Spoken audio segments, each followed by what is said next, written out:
Okay, we've had no calls in the past hour, which means you're all either partying or sleeping, both of which I respect. I gotta say though, if you haven't tried spending New Year's Eve locked in a small room talking to yourself, I highly recommend it. Honestly, I might do this every year.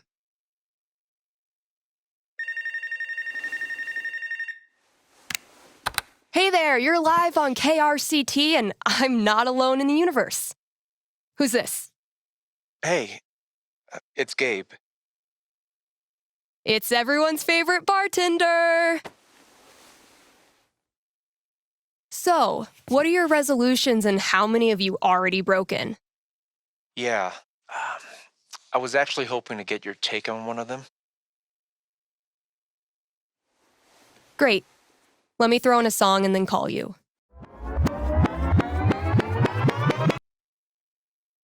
How's the Black Lantern? Anyone make out with the taxidermy yet? I don't know.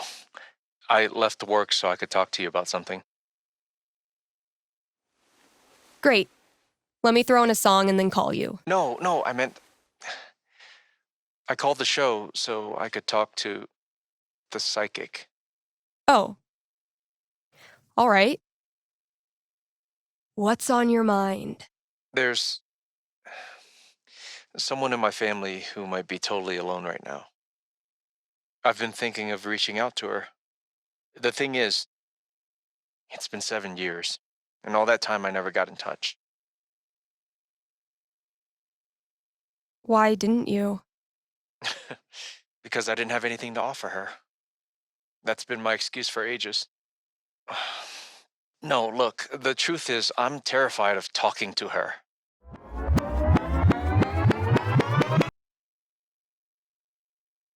Maybe you weren't ready yet.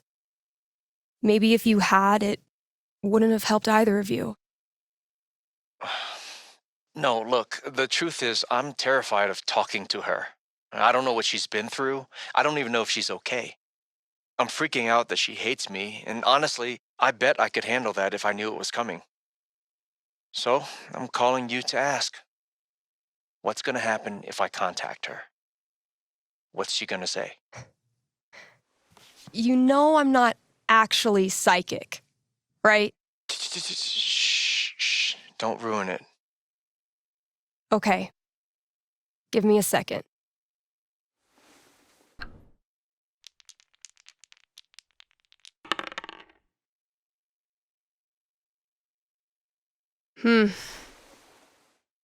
You might not like what I'm seeing. Really? What would be tough for Gabe, but in a good way.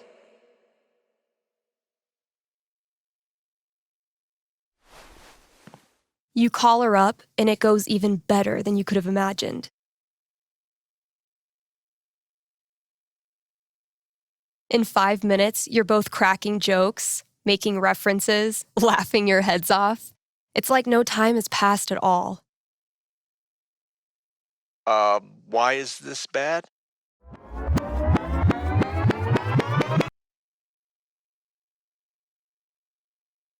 Both of you are a lot more mature now. It's so much easier to communicate, to be honest, and get along. And you can't believe what a cool person she is. Why is this bad? Because even while you're laughing and chatting, you feel heavier. You feel the weight of someone depending on you. So you rise to the challenge and learn to be responsible. You answer all her emails, reply to all her texts. You start using a calendar so you'd never forget a weekly phone call. Charlotte thinks it's hot. But honestly, it sucks. You miss your total free time, and it scares the crap out of you how much you care about her. But it also feels right. And there's no question that you want to be there for her for the rest of your life. Thanks.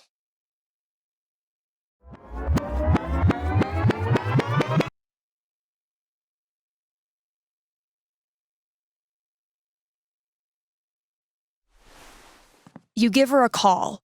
She's surprised but really glad to hear from you. You start catching up, and at first, it's wonderful. But the more you hear about her life and what she's been doing these past 7 years, the guiltier you feel.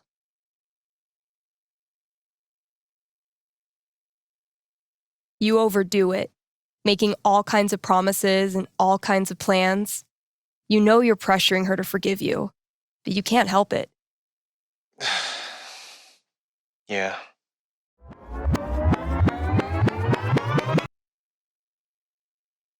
You stop really listening to her.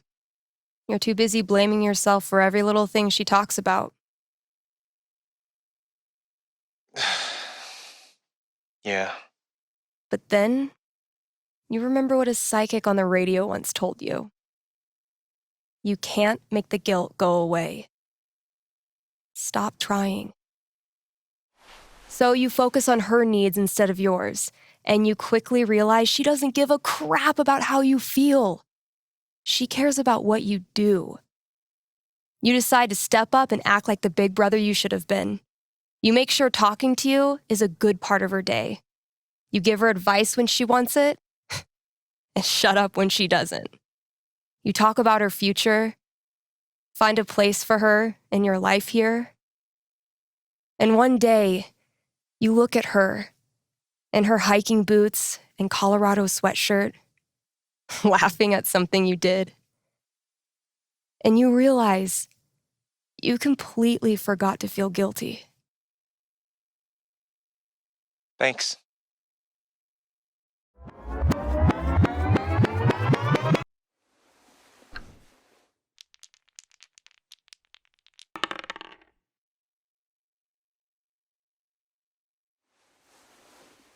Guess what? It's looking bright. Seriously? What would be super good for Gabe?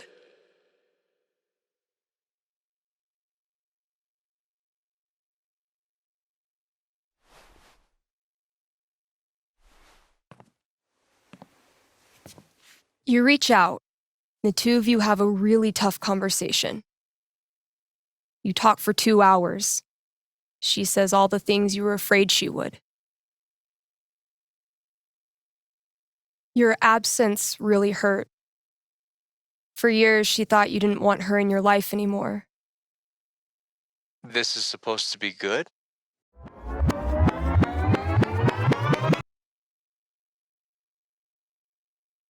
She's worked hard to manage without you. She doesn't want to get too close in case things fall apart again. This is supposed to be good? When you hang up, you're exhausted, emotionally raw. But you're also grateful because now you know exactly what needs to be rebuilt, and you can roll up your sleeves and get started. You admit you screwed up, and you don't try to rush anything. Gradually, she starts texting you back, once a week, twice a week, first thing every morning. Until one day, she sends you a screenshot of her phone history. It's calls to Gabe all the way down. And you realize she's saying she's so happy you're back in her life. Thanks.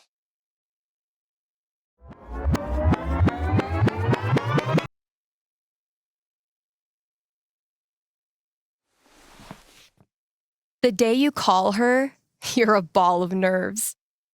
You get the number wrong 4 times. And when she finally picks up and says hello,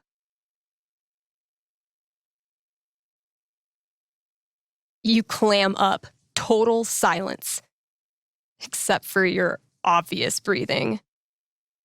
What?